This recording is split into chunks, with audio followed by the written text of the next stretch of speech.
Hi, good morning. Hello, good morning. How are you? I'm great. I'm great. Thank you for being on the show. Welcome to Make Your Own Fun. And I'm here with Anthony Opal, and I had to actually just jot this down so I wouldn't forget. He is the author of, amongst other things, Action, Procession, The Roof Above Our Heads, and the editor of The Economy Magazine and Press. Did I get all that? Perfect. Well, first of all, so you're in Chicago. How's the weather situation there? Is it brutal? It's been extremely cold. Oh, Yeah, specifically over the last few days. I'm actually in the city presently. That's where I'm living. I typically I've tended to live around the city in the suburbs, and um, it gets very cold in the suburbs, even colder than in the city because of the lake tends to keep the city a little warmer. So last year it actually rained most of the winter, strangely enough. It wasn't, but this winter it's been freezing. So I mean, I wouldn't imagine right in the city you're going to get a lot of snow. I would imagine just for the nickname of the city, just the brutal wind that gets trapped between all of the skyscrapers and everything there off the lake. yeah, So yeah, I grew up in northeastern Ohio, so we were like right in the prime section of the snow belt there. So just oh, it okay, was just not so much of the wind that we weren't quite on Lake Erie, but just snow drifts everywhere and driving on black ice. And right, I right. do not miss that. So kudos to you for sticking it out there. Um, Where are you so located right now again? I am in California. I'm in Fullerton, California. Oh, well, yes, lucky you. Yeah, I mean, we had some really harsh rain, not snow, but Yeah, that was around the holidays, and it got down into like the 40s. But now we're back up to mid 70s every day. So it behooves me not to complain to my friends back east because they get a little pissy yeah, about that. yeah. No, I could see that. Tell me what have you been working on? Obviously, you survived the holidays. Mhm. What does the new year 2022 bring for you? Right now, my emphasis has mostly been on the press. Um, I find that I sort of have to be of like two minds. There's some writers that it's easier for them to, at least easier than it is for me to like continue producing their own work while they're also in the mode of not only editing, but what goes along with the press is, just like the logistics of like running a Facebook ad, and deciding like what's my demographic, things like that that are at least stereotypically antithetical to where your mind normally has to be if you're working on a poem or something. Well, that's like Um, the typical like right brain, left brain. right, You want to go down the fun path, but there's the other. So you have to literally trim the path before you can walk down it sometimes. So right. And there's I mean, I don't want to make it sound like it's a business, or something like that, because there's definitely creative rewards to doing right. the press, and um, it's an outlet in that way. And it's refreshing to take the emphasis off oneself, like one's own writing. At least I find that's actually one of the reasons, because the press started as a magazine. That's why it's the Economy Magazine and Press. Um, and that was, I don't even, maybe 2012, I think I started that. And that was sort of the whole idea behind that was, I think I was just sick of hearing my own thoughts, and just really, there's people's work that I really admired, certain people who I felt should, their voices should be out there more. And And that's So good too, because that behooves you to reach out of your comfort zone, reach out of your mhm, friend circle.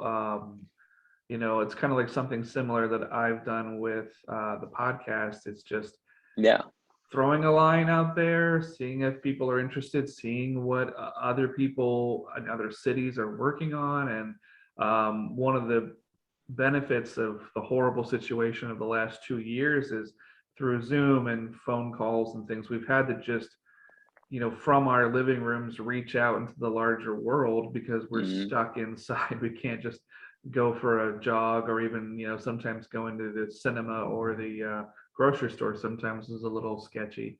Um, right, but that's great because you're going to get these outside influences that you maybe normally mhm, wouldn't have had. You're talking about maybe 10 years ago, and you don't even perceive it. I mean, I don't know personally, but I don't think you would perceive even the level of influence they're going to have on you just reading so much of other people's work.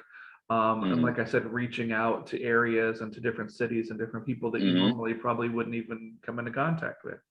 Yeah, no, it's great as you're saying. I mean, with like the podcast, I'm sure you have experienced this. It's great to have an outlet to reach out to people, because it would probably be a little strange just to be like, "Hi, do you want to talk?" or something. But you know what's But funny about that? It's funny that you say that, because my initial co-host, Alexandra, when we mhm, started it, it was just, we wanted to, and this was probably in the latter days of the lockdown that we were talking about it, and we are saying, I just miss seeing someone's face, getting yeah, that instant reaction.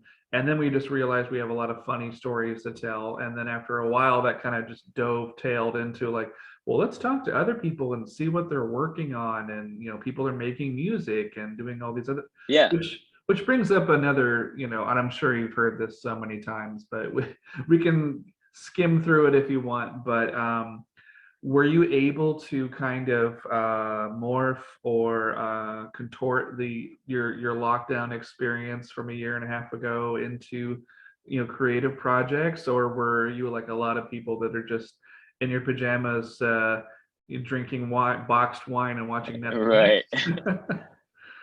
I would, well, probably also like a lot of people, I probably look back and wish that I could have used it in a more productive way. But overall, I mean, I did try to make something of it. I think I'm still trying to understand certain aspects of what I've made and am making of it in the way, um, at least for me specifically, one of the most interesting things was when I started the magazine, and throughout the whole life of the magazine, it was an online thing. It wasn't Mhm. didn't exist in print, and that was purposefully done just to make it available to whoever wanted to read it.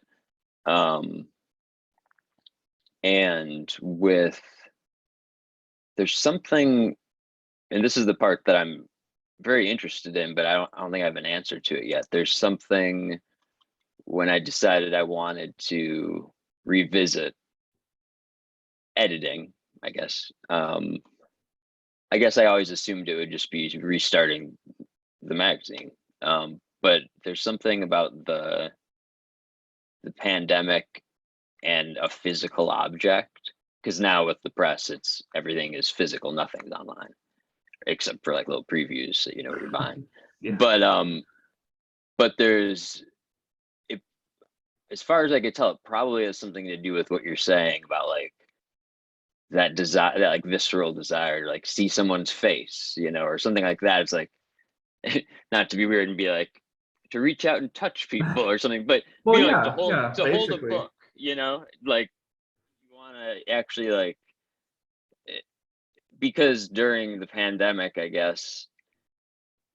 Yeah, it's funny because I haven't talked about this much out loud, so now as I'm like saying it, I'm like, okay, it's making more sense now, even as I'm saying it. Oh yeah, I mean, Um, we've all had that kind of shared experience, but everyone goes through it differently, kind of thing. yeah, yeah. I mean, I think just so many things became virtual, obviously, and so I just had this knee jerk reaction when I just decided to start a new editing venture with the press, that it needed to be physical. It needed to be something you could touch and hold. And I think that had a lot to do with the pandemic. So That makes sense. Let me ask you this, because this is something that I've been kind of going through, not so much with short story writing or screenwriting that I kind of do, but with poetry, I find it to be kind of a kind of deeply personal. You've got that lightning zygote hitting your head, and you've got to just kind of focus and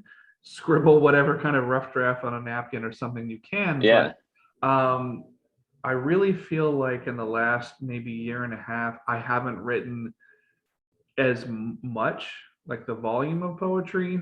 And I think a lot of that has to do with just not having those new life experiences, going out in the world, interacting, overhearing conversations, experiencing like new towns, new foods, traveling, all that kind of stuff. So we've been kind of just locked in, faced with only ourselves. So like, I know dozens of writers that is like, there's like this unspoken thing of like, we will probably write about something for the pandemic for the rest of our lives, but I don't know if I would put out like a pandemic themed, hold on a second here. Yes, I'll take that. Like a pandemic themed like poetry anthology, only because it's so visceral, it's so recent. It's kind of like, oh man, I just want to get past that crap of I completely agree. The wallowing, I guess. It's like to have like let's just say you're gonna do like a reading at a bookstore or an open mic or something, and you're the feature and you have like 20 minutes and you're gonna read maybe 15 poems. I say if you're gonna do that, February of 2022, you really don't want to have even half of your poems be about that, because you're gonna just, people are gonna be excited to hear new work from you, and you're gonna have the little wire bracket things with your book on a table behind you, and then you're gonna get like the third or fourth poem in, and people are gonna be just going like, oh, for fuck's sake, another pandemic poem.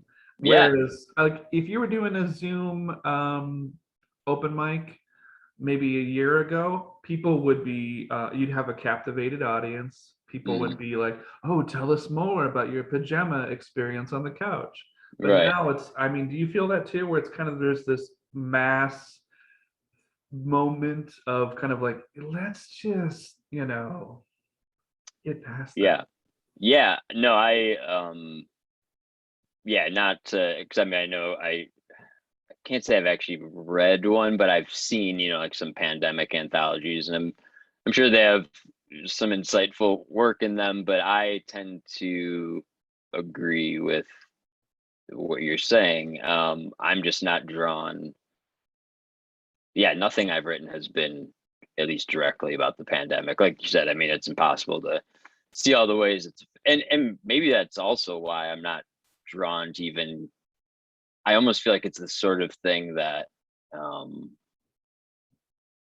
maybe I'll understand, because maybe I want to understand the larger effects of it also, like not just on me, but like on society. And I'm like, I can't even begin to like, I'm like, maybe in 10 years, or well, yeah, we something. don't have any frame of reference of the past to frame it. Right. Like, and so I actually was just thinking about that the other day, how, because I've always thought, like people who have lived through these very like trying times, it's like through this plague or through this war. And when I look back at their work and I don't see that it's all about that, I'm almost surprised. But now I realize that I shouldn't be. I mean, there's a certain not a connotation, but I guess a connection. It's a real loose connection, but it's kind of like if you've ever heard anyone speak about the PTSD of going like through a war or through a battle or something like that. It's kind of become this thing in our society where it's almost this unspoken thing of, if they bring it up, feel free to chime in. Right. help them work through it, or just like, Hmm. hey man, that's horrible, like, you want to talk about it, I'm here. But you don't ever just engage and lead with that because they're gonna be Right. like, what are you doing to me? So I think that in a few years it might be that thing where you might get to know somebody and you have no idea, like, 2 3 years in the future, if they lost like a loved one Right. due to Right. COVID, or Hmm. you don't ever lead with that in proper conversation. But if they open up about it, it's Mm. just the same thing. I think it's really similar, that's just going to be going forward. That's going to be kind of I don't know, the modus operandi of talking Yeah. about COVID. It's like, People's if they bring it COVID up, great. if experience. if Yeah. if not, just talk about your TV show you're watching or whatever. Yeah, no, totally. And I think it's also made me just think part of the reason why, like, I don't know, just to use like a random example, like someone who is in Europe during World War II or something, I'll read their poetry no matter what country they're from, and just be like, well, it was such a big part during those years, that they were writing. And you'll read and you'll be like, oh, but they're like hardly talking about it in their poems. And at least, obviously, I would have to talk to them to know for sure. But my thought is, because I've had the same experiences, life still continues. It's like Right. you still fall in love, you still Continue see to have life things, experience. Yeah. right? Like you, no matter what, you're still going, like you said, it's limited in certain ways. It's things become limited in different ways depending on the circumstance. But um in some ways that's like a very, I actually like, that's an optimistic sort of like intrepid thought to me, that it's like these things, when you look back, they tend not to, sometimes they do, but they tend not to just on the whole overwhelm all of humanity's experience. There's still these other parts of life that just can't be suppressed, that will always need to be written about. And I think that's kind of Yeah, beautiful. and I think it's also something similar to artists, writers, painters, musicians, filmmakers, across the Mm, board, that when they are in an elderly age kind of state and they're still producing, or they're still being interviewed mm, about their life's work, and you get the inevitable eye roll when somebody just focuses in on one yeah, era, one totally. project, and then they just are just like, oh, I don't know. A famous example of that is he got a little bit calmer about it in his older age, but in his middle age years, like Orson Welles, anytime someone would bring up Citizen Kane, Mm, he'd just go, oh, that again. Well, I could make 20 of those now if someone gave me the budget, blah, blah, blah. But then when right. it got to be, 60s and 70s, it was like, oh, that was a fun time in my 20s and this and that. And I Right. think that just comes with age. So I wonder, we look back at like the 80s and 90s, and we have these, memories, early 2000s. What are people going to look back at 20 years on our, I guess it would just be like maybe the do it yourself aesthetic really in the last 2 years. It's like that's the only way art's going to move forward. You Mm, can't wait for the companies, you can't wait for the money, you can't wait for somebody else to just gift you new software or new ways yeah. of thinking. It's like you've got to just pick yourself up and grab that notebook and figure it out. No, that's a great point. And you see that reflected in, um, I mean, what I'm doing with the press just happens to fall into this, but I've been seeing it happen for a while now, where it's like, even if you go to like a large chain bookstore when they're open, like Barnes and Noble or something, it's like you'll see so many small, I don't want to say small presses, but it's not just like the four like big publishing companies or something. Like there's yeah, there's a lot of people who are, and obviously there's, that's a, that's kind of like, yeah, I guess a bigger topic we don't have to get into right now, because I have a lot of different thoughts on that. But yes, definitely. And also when you were saying that, it reminded me of I don't know if you're a Bob Dylan fan at Oh all, yeah. but he for a span of years would never play any of his older songs. Um, from what I heard, I guess it was Jerry Garcia apparently who convinced him to start playing his older songs. For some reason, he listened to him. So, but I could understand that. I mean, as someone who makes things, it's like I'm always interested in like reading. Usually, I mean, there's some things that stand the test of time or still feel true. Um, but yeah, you're usually mostly wanting to you're into what you're into, what happened, and that's usually what you most recently did. Hopefully, if it isn't, then you probably have to Right. reassess. Or you can morph it to kind of fit into whatever your current interests are. And I know Dylan does that, and I haven't seen him perform live, and I'm kind of reticent to do that because so many of my friends have said he'll be disappointed. He doesn't really interact with the crowd. He basically just sits at Mm, a keyboard the whole night, and you don't really even know what the songs are until they sometimes get to the chorus mhm. because he's No, changed them so much. yeah, I've I've heard him say in interviews that he's changed the melodies because people started to sing along, and he despised that, which I could definitely see him hating. Don't I imagine he probably never wanted to write sing-alongs. But yeah, no, I've seen him a couple of times. It was a while ago, maybe like 10 years ago, something like that. But I don't know. I'm also someone who just I'm a big Bob Dylan fan in general. Like I like Well, you know that that's kind of all his of the shtick, you subversive, know. right? Exactly. Like that's kind of what I mean. So it's like to me, like I'm probably the person who's always going to make excuses for him. Where I'm like, What do they call it? Like an he's doing apologist that or on something. purpose. He's doing that on purpose. He's just, Like yeah, it's the original Jay-Z kind of just right. brush it off your shoulder. But I mean, I for one was a huge fan of the epic 17-minute whatever it was song that he dropped. It Yes, starts with the JFK assassination, and I so just good. thought it's brilliant because he knows it's a pandemic. He has a captivated audience. Hmm.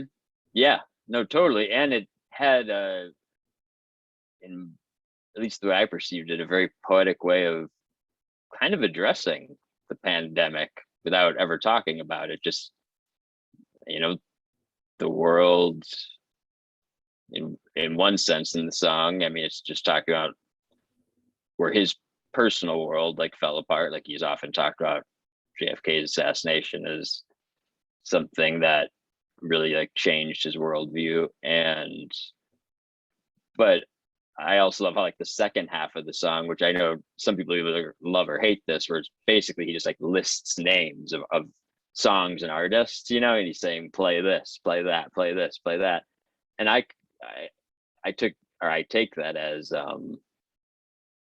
he's sort of also offering, at least in his way, his answer, which is music for him, Right.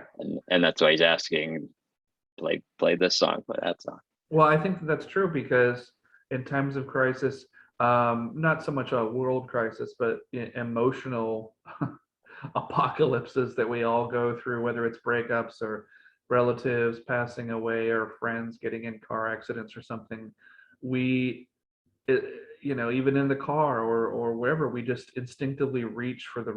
radio, and the radio mentally, I mean, we're driving, it's for, from muscle memory, so our minds are just going along with that attached memory of when you first heard that song on the radio, Yeah, and it brings a smile to your face. So it's almost like this euphoric frosting on the cupcake of the crappy errands you're running or something. yeah, yeah. No, music is. I'm often, as a poet, I find myself envious of what music can do. I've often thought about that, like how can I get poetry? I mean, technically, there's like a musicality to poetry. People talk about that, but just I'm talking about like it's like Yeah, I mean, there are people getting it done out there, though, way Like that it for example, like people's lives, you know. It's yeah, like Connor Oberst from Bright Eyes. He's a yeah. great songwriter, you know. Hmm. I'm a fan of Amy Mann. I think she's a great songwriter Hmm. as well. So, speaking of that, I do see some instruments hanging on the wall behind Oh, you. I don't know yeah. those. I doubt those are just for decoration. So, do you play as well? I do. I do. Just put them up when I'm doing, you know, Yeah, podcasts. No, yeah, no. it's just like an imported Zoom background. He's like, Right. No, people yeah, will think totally. I know everything about rock and roll. This would be a very funny, like, imported Zoom background, except for the guitars, but like, it's like I'm just waiting for random. like a cat to go by and then like the Yeah. chroma key thing mess up. Yeah. Right. um, but yeah, no, I do. When I was in high school, I had this. I've always had this. I've always been drawn to the arts, and I've always had a sense I wanted to pursue the arts, and so I did a lot of music, like high school, after, and then afterwards, you know, was just in like various bands. And my brother's a producer, a music producer, and so I still feel like somewhat, you know, connected to music in that way also. And then I still just play mostly for myself, you know, just but I feel like, and I don't know if I've never really talked to other people about other artists about this, but there's like a certain amount, like when I'm in that place of wanting to kind of get something out, or, you know, you feel like enough has welled up to where it's kind of ready to overflow or come out, or whatever it is that brings anyone to the page or the guitar or whatever. There's this part of me that doesn't want to pick up a guitar, because I, being a writer and feeling that I'm more competent with that, it's like I'd rather put my energy into that, which kind of sounds strange saying Oh, it I thought you were out gonna loud. say that you pick it up and then you would play for a couple hours and then like the half your afternoon's gone. Like it's a wormhole kind of Oh, thing. oh, no, no. I mean, it's more just kind of like I would play and it would be a release, but then I'd be like, that's not really what I do, which is a strange way to look at it, you know, Yeah, like I actually haven't heard that before. I know me personally, I play guitar. These days it's just acoustic. I live in an apartment building, and I really doubt that. I mean, I used to have an electric with an amp, and yeah. there was just, oh my God, just back in the day when I lived in an apartment elsewhere, and just always, even if you think that the thing is like barely on, you're gonna get that knock at the door, or the pounding on the Totally. wall, and you turn into Mitch Hedberg because you hear the guy pounding on the wall, like there's no door there, you have to go around. Right. Um, but it's like it's just, I get it. It sends a vibration through wooden floors, and it's Yeah, oh, it's a bummer to get rid of that thing. But for me that's true. now, it's just about it's such a stress reliever to sit and just play through some chord progressions, and you kind of just get lost, like I said, in the muscle memory of the thing. And every once in a while, you'll stumble across something, and it's interesting, Hmm. and you go, did I just make that up? Is that Yeah, yeah. somebody else's song? Like, I better write that down. Yeah, no, and those are the times when I do pick up the guitar, is when I'm like kind of like as like a stress relief, or like, yeah, I mean, because there's something so therapeutic about, like you said, the muscle memory of it. There's, or just even just messing around, you know, and just Oh, it's so funny too, listening to because I it. have a friend, and she was telling me like she was trying to pick up the guitar, and Hmm. later in life it's really hard to learn an instrument and force your finger into chord shapes. And she was like, I'm a certain age and I don't want to be having my window open to people hear me play like Mary Had a Little Lamb and this and that. I want to play songs I know that I'm happy with, that are fun to play. I said, well, you play G chord? She said, yeah. Okay, can you play an A chord? And she said, yeah. Why don't you play G, G, A? And she said, what's that? I'm like, that's Jane Says by Jane's Addiction. And she went, Even before you said it, I was like, Jane Says, because that was one of the first because songs I it's so learned. Yeah, simple, yeah, yeah, but yeah, it's yeah. like a genius to it, because it is just la, la, la, la, la. And And and then she called unless me you back had like the dana, yeah, the yeah. And little she like called me riff back part. like Yeah. a week later, going like, "Oh, fuck you! And now I can't stop playing it." Like, well, careful Yeah. what you wish for. It's a catch. No, that is I remember this guy from, I think he was like one of my dad's brother, or like friend, the brother of one of my dad's friends, and he was like, I was like 12. I mean, he had to be only like in his 20s, but I, thought he was like so old, and he was He's he got was in, facial hair. What the hell? yeah, well, he had I'm guessing even at this time it may have been like a little bit out of style, but he was definitely like an old school like rocker type guy. Had like super long hair, like leather vest with nothing Oh underneath. God, was he like into White Snake and stuff? I since I was 12, I don't remember what he was into, but probably. And God. but that's the guy who taught me Jane Says, so Oh, I'll okay, well forever there be you go. grateful. Yeah, he's like, kid, come here, I'll show you the song. Hey kid, come over here. Let me show you how to rock. Those guys One day always had you to can grow your use the hair out. word rock for like drop-ins in every sentence where it could mean Right. literally anything. All those 80s rock songs, they just put the word rock in, like, we got to make sure it gets on the radio and MTV. Let's put the word rock in Totally. everything. And you always know it's an 80s song because they all fade out. Oh yeah, Every the fade track. out. Hmm.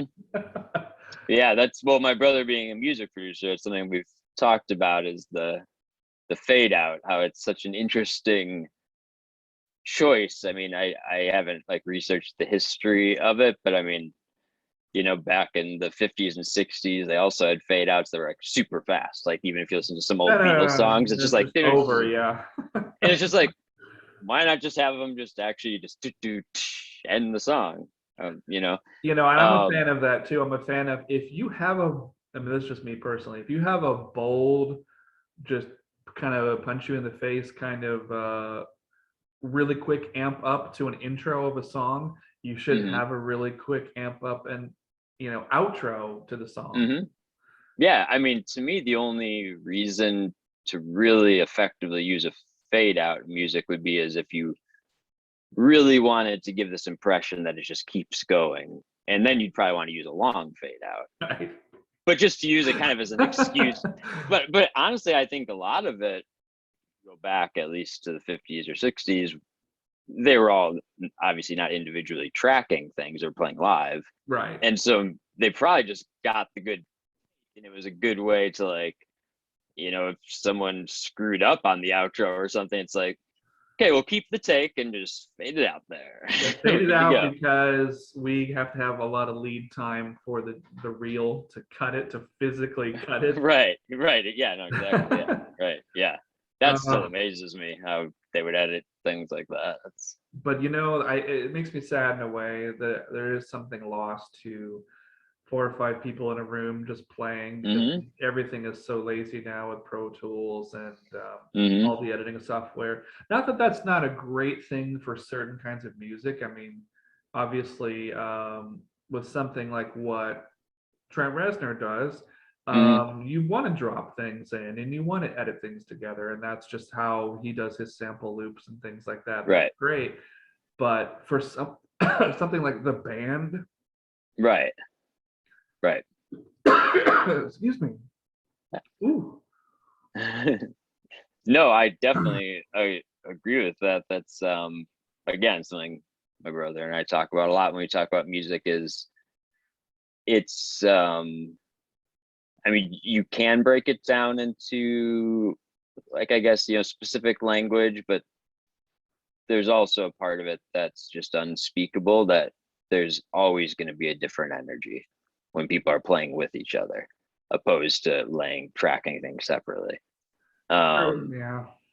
there's like, I um recently heard Dave Grohl talking about why he doesn't like click tracks as a drummer.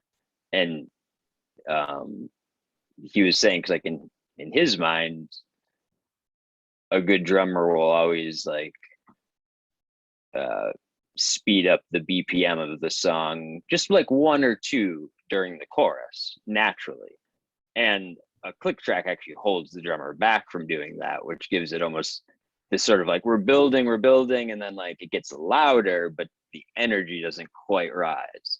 And so I thought that was interesting to hear. It's so true. Even Contemporary drama. guys that you would normally think are human click tracks. Like I'm a big fan of Neil Peart, Mm-hmm. and you know, Jack Black made a joke years ago that Neil's drumming was on time to within an atom. Yeah.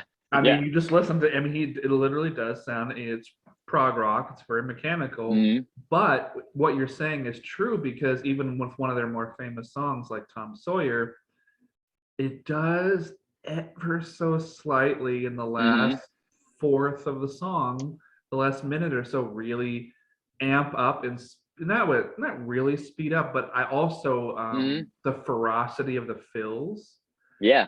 because as a human, you're one of his quotes is like, well, do I like playing Tom Sawyer? No, I don't like playing Tom Sawyer, but do I get a great rush playing it and feeling an accomplishment? Yeah, because it's fucking hard to play Tom Sawyer. Right. Totally. Yeah. So it's Yeah. like, you No, know, you it's get to the end and he's doing all those fills and it's just one of those like, enjoy it, guys, because the song's about to end because I'm gonna fall over after this take. right. Totally. Yeah. No, Um, that's it's something that, yeah, it works. I think like recording programs are great. Like I'm thankful for recording well, programs when yeah, I'm sitting in my room by myself, because I'm like, it'd be really hard for me to play all the instruments at one time. Stuff like that. But I think it's interesting to see how many bands now are going back to playing live. You know, that's actually something I've only noticed in the last maybe 2 years. Is I've heard a lot of bands being interviewed and them being like, you know, if it's not vocals, at least the right. music is all live. But even we were talking about Bob Dylan, his triplicate album, you know, the all the covers. I was reading about the recording of that. I forget the guy's name, but it's a famous recording engineer who did it. And Bob Dylan, they did everything, like vocals, everything. So just totally like back in the day. And Bob Dylan's request was to see no microphones because he wanted to feel like they're just playing. And Right. so the engineers had this like very difficult task of, you know, trying to mic up the amp but not let Bob Dylan see that the mic is there, you know. Yeah, like hide um the mic like inside the top of the upright piano. right. So I mean, but to me, that gets a little pompous and ridiculous because it's so funny because a lot of his promotional photos, he's got like the old school microphone, like the Frank Sinatra, right? And it's like, come on, totally, you know. So he knows. yeah, you know, I mean, yeah, he's definitely a character, you know, like a true character, like Oh yeah, he's I mean, a always lot of it is a playing wink too. You know, a lot of the totally. stories that he would make up about himself, and then years later, he was like, "I was just trying to be part of the scene. I was just trying to get my Hmm. foot in the door because I wanted to play rock and roll, but the folk scene was happening. Right. So Right. I knew I could write songs, and as soon as he got those contracts, you know, with Columbia, and then people started covering, and he started getting those Hmm. royalties. It was like, oh, now I can do whatever the hell I want because I've got passive income. Right. Yeah, totally. Yeah. So that was great. So there was something that kind of caught my eye on your website that I was like, Hmm. what? Which I thought was pretty cool because I don't hear about too much, and you can address or not address, but it's on there. So I'm just going to ask. Ancient I'm like Greek. thinking, I'm like, what's on there? You were like cold fusion. Did I put that on there? Yeah, no. No, Oh ancient yeah. Greek. Yeah, that's Yeah. incredible. That's a really. I I wouldn't want to be quizzed right now No, on no, it, no. Of course not. I don't. I have no, no I'm idea, kidding. but I'm kidding. But no, yeah, yeah, I no, like put it's you on the something. spot. um I do a lot of translating, Right. which luckily we live in a time where if you have a basic understanding of, usually the grammar is the most important thing of a language. Like recently I've done a lot of Japanese translations, and so I spent, I would never say like I know Japanese Right. because I know so little of the vocabulary, but I do have a decent understanding of like what object is acting upon what object, because you don't Yeah, want to yeah, like yeah. translate a poem and have it be like the opposite of what it's supposed to be. But for some reason with ancient Greek, um there's something about the Greek language that just held my attention for long enough to where I actually started to get into vocabulary and move past the grammar. Well, not you could move past it, it's so complex, but just the Greek way of thinking about things is, I think, the thing that most interests me, in that um, our language is so, and so many languages are so centered around time, and Greek is totally a spatial language. Hmm. And so the way that I have like all these different like diagrams, but of course I can't remember exactly where one would be right now, but like the way that most people sort of learn the basic actions in Greek, like how you would act upon an object or something. Um, it's all very spatially laid out. So they don't, like, there's words that they have that we don't, that are very hard to translate into English, that um,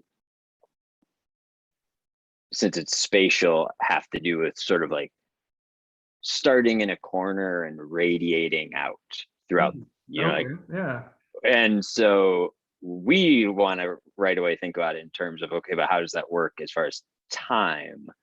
And so it's usually translated as like he having gotten out of the boat, or something. And it's like but it's impossible. And I think that's what interests me, is like those are the sort of things where typically, at least the way I approach translation, is I'm always sort of looking for where are places where I could make not a contribution because I know so much or something, but places where it's just like Right, right, right. maybe this gap hasn't been filled or something, or maybe there's like my mind, or maybe I'm not going to make a contribution, but I'm interested to try, or something like that. And there's just so much going on with Greek that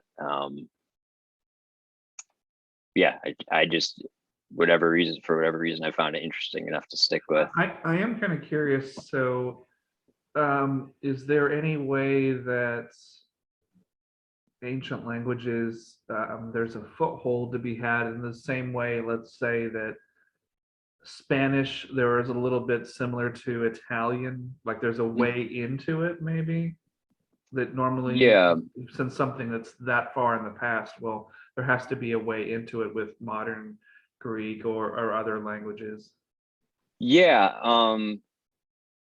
I think Greek is actually especially hard in that way. Specific, like the thing that and I think a lot of people struggle with at first is just the letters. Like one of the nice things about learning Spanish or Italian or Latin is you're still working with the same alphabet that you're familiar with, and basically the Right. same sounds.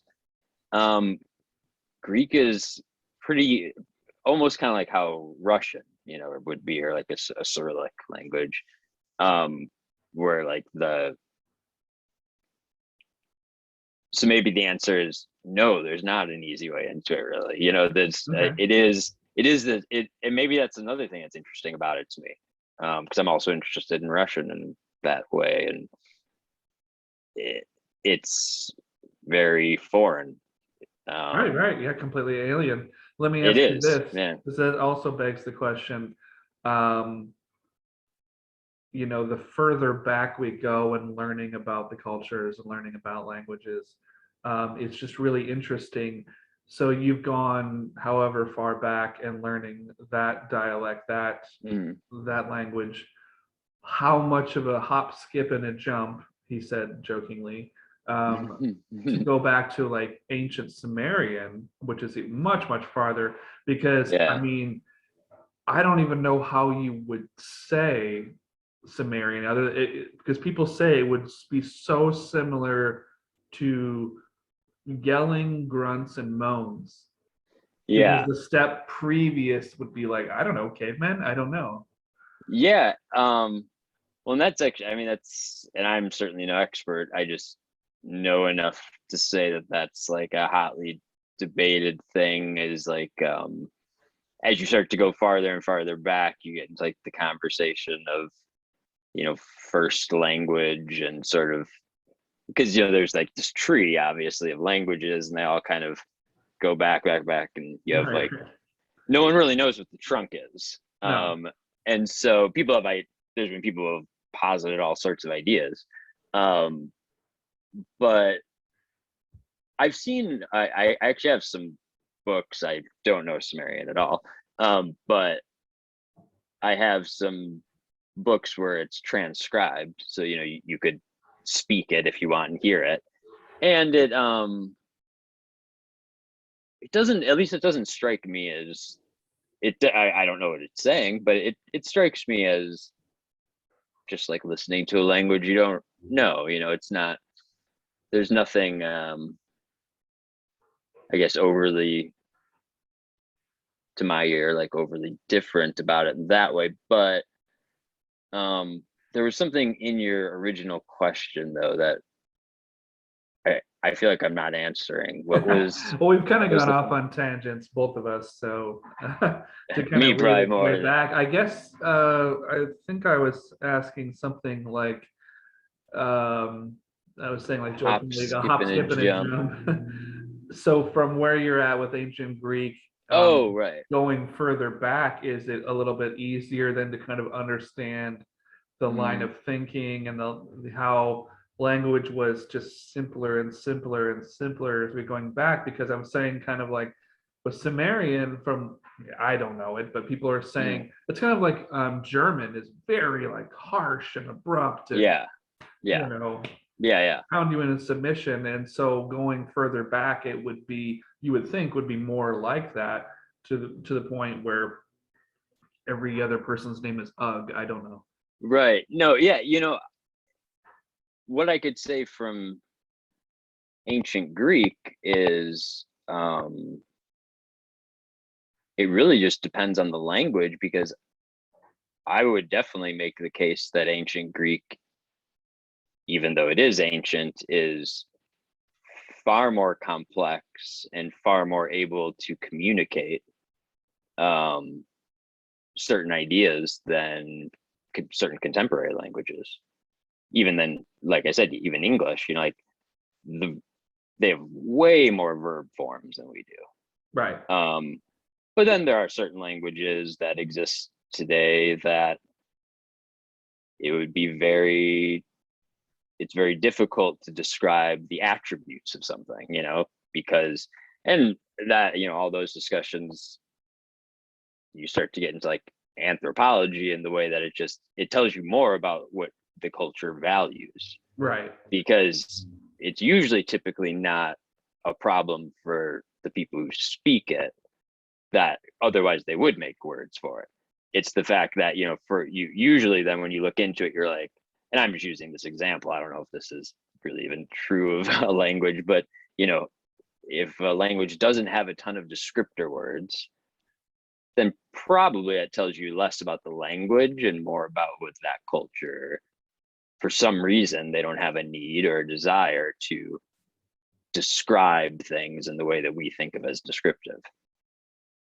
Yeah, Like language without adjectives is a totally different world. right. Or like language, I know that there are certain languages that basically have no ability to talk about the future in the way that we know it. Especially if you're And Mayan. Yeah. yeah, well, and that's the thing. Typically, these are languages that are people groups that have had really difficult times. So it's like, it tells you something about that. It's yeah, it's really interesting, that intersection between like what we choose to, because that's how language evolves and develops, is by need. So it's like, whatever we need, we will include, we will make. part of our language. And so if it's not there, the question becomes, well, why isn't it there? Why isn't it there, and how can we create it? Or someone stubs their toe and they come up with an exclamation no one's heard before. Right. Yeah. So we are kind of getting down to the end of the hour here, but I did kind of want to touch base and say, or ask rather, so you mentioned Dylan, were there any early writing influences that kind of, if somebody gifted you a book or you came across something that kind of spoke to you in the sense that like, oh, I want to do that. I kind of like what they're doing or saying here. Yeah, actually, Robert Creeley was Okay. probably one of the first poets. I think I was really drawn to his lines, like the language is so plain. It's something I still, I mean, as I've continued to write, I've developed sort of more of my own thing and explored my, I don't want to retrace what Robert Creeley has done.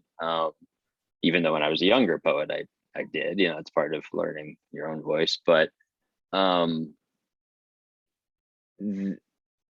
at the time, I went through this like couple year period of having really horrible migraines. Oof. And there was something about it. It was difficult for me to follow linear thought. And so that's actually one of the things in general that drew me to poetry to begin with. But there was something specifically about Robert Creeley and the sound of his language and the way that the lines would turn that managed to somehow get through whatever was going on with these migraines and still communicate. And so to me, that is always this, I'll kind of always have that in my mind as this example of like poetry, because it really, it did in my mind what poetry does when it's at its best. Wow, excellent. So. But also, I think that, to add, to piggyback on to kind of what you're saying, certain writers, either by where they grew up with the dialect that they've heard all their life, it, kind of feeds into their writing of their sentences and the sentence structure. You can hear almost like a speaking voice. And I think that for, most Americans, the classic of that example would be Mark Twain. Yep. You just, there's no way that you can, I mean, for me anyway, that you can't read something that he wrote and hear that, like, that whimsical, folksy demeanor, even Absolutely. if he's like describing some horrific event, like a boat on fire or someone getting attacked in the street. He's just so whimsical and folksy about it that you're like, that sounds horrible. Like, oh, did anybody go to his aid? I don't know. The story's over. Yeah, no, that's the power of voice. I mean, and someone having a voice, it's kind of a mysterious thing, but it's like going back to music, it's especially with like rock, pop music or something. It's not about having a good voice technically. It's like when that voice comes on, do you know who that is? If you do, then it's probably a good voice, because that's a good thing to have. Well, yeah, and a great example of that, and I'll go back to my early example of the band. Me personally, I don't think Robbie Robertson is a great singer. I think he kind of maybe talk sings a little bit on some of his solo albums, and I don't really own his solo stuff. It's good writing, but I'm just doesn't please the ear.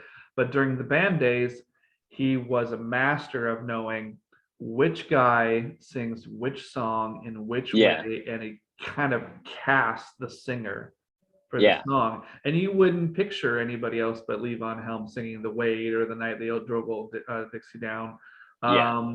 But the other two guys too, like one guy had more of a Ray Charles voice, the other guy was more of a country balladeer, Rick Danko, and it's just like, okay, well, that is great, because when their music comes on the radio, I know it's a Robbie Robertson song. Yeah, no, it's I mean, it'd be nice to have if all bands had like that embarrassment of riches, but yeah, No, yeah, that's true. Who is I'm not remembering right now. Who's the guy in the band with the very high voice?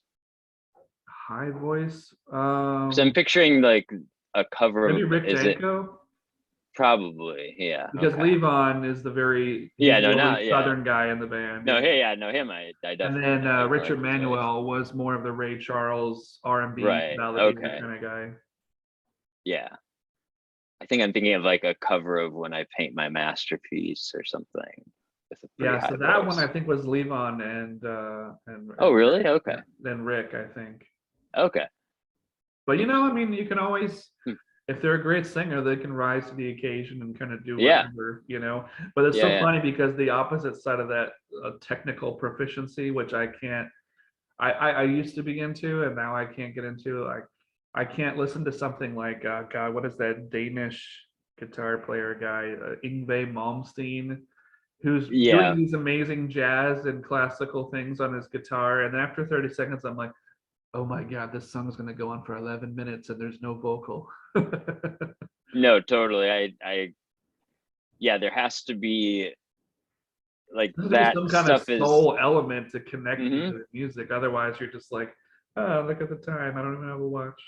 right. It feels like just a bunch of bells and whistles and kind of like an act or Like yeah, some guy just like an licking the fretboard and exercise. going, "Ooh," and you're like, Right. oh, got more of this. No, the best advice I ever heard on soloing is just think of it as singing, whatever would make a good melody line singing. And when you think on it that way, it's like, yeah, shredding, like like that would not make great singing. So no. No, and also it's more of a passe thing now. But my guitar Yeah. teacher years ago told me, he said there's a reason why the melody structure for a lot of guitar solos is based on Pop Goes the Weasel. It's just, it fits, and it's people, it's like a thing from childhood. So people were like, oh, and they'll just kind of bop their head and sing along, and they don't even realize it's the Yeah. thing. And then that band might use that same structure on like 4 or 5 of the songs for the solo, and you're like, this sounds it's good, whatever. Well, to bring it back to poetry, that was the whole idea with rhyme. Not that people would always think that, but that That's true. That's true. Very true. So seems to be a little bit of a lag here. I don't know if you can still hear me, but as we're getting near the end of the hour, I thought maybe you could use this time as a platform to kind of talk about your websites, social media, maybe YouTube, where people can kind of find your work online. So I'll let you go ahead and take it away there. Can you still hear me? Can you hear me? I can't hear you. I think your microphone's off. There it is. there we go. Can you hear me? Okay. Did you hear what I was saying? No, I just thought you were just in awe of my insight. You were just, I was just like this, frozen. yeah. No, your face wasn't. I was like, no. What? No, I was just What gonna do say, you think of that point? Huh? as we're wrapping up the hour, I wanted to kind of give you a little bit of a platform to kind of plug your website, your social media, YouTube, wherever people can kind of find your work online there. Yeah. Like you said, my emphasis right now is the Economy Press. So it's just theeconomypress.com. And then anthonyopal.com is my website. If people are interested, just see what I'm up to. Do Yeah, you have basically I've videos or anything up on YouTube of you performing or reading your work where people can check it out, no, it's or you're like, I don't know, that's like 10 years ago. no, I mean, I it's never been I've often thought that I'm like I should have like asked a friend, because I know like in the past some people, like some friends just have filmed things on their phones, and I've never posted anything. But yes, I'm also afraid to for that reason, of like having it be like There's stuff of me going back like 10 or 15 years where I had like crazy like lion's mane curly hair. And it's just like, You I'll have to know, look and that I, up. I was talking to another poet friend of mine that I was interviewing a couple weeks ago, and I said, yeah, there's a lot of stuff that I was like angry about where I was like, punching the world or whatever. But Yeah. I think it's kind of important to kind of have, at least as a archive document, because YouTube is Hmm. forever apparently until the world ends. But just to kind of say, this is the moment. This, like we were talking about earlier, this was the laser focus or whatever I Yeah. thought was important, 12 or 15 years ago. So, I mean, if you're gonna do it. That's great. If not, it's No, not the end that's of the world. But it's that's fun something I've sometimes to had go like, to. where did I get that shirt? Oh, that's awful. No, I've had to come to terms with that. There's been, especially with so many things being published online. You know, I am actually really thankful that I started publishing right as like things, most journals were still in print. And so like my really early stuff, you'd really have to like seek out, Yeah, which is again perhaps good. it shall stay buried in some archive Yeah, somewhere. right. So I'm kind of thankful for that. All But right. I do agree. Yeah. Well, Thank you very much. I no really problem. appreciate the opportunity. It was great having this conversation. Yeah, and it took a lot of really fun twists and turns. I really enjoyed that. So great to Yeah, kind of me get to too. know you. And for everybody watching, just please check out his sites and the magazine and the press. And well, I hope you have a great weekend, man. That's all I can really say about that. You too. All right, bye bye Thanks. now. Bye.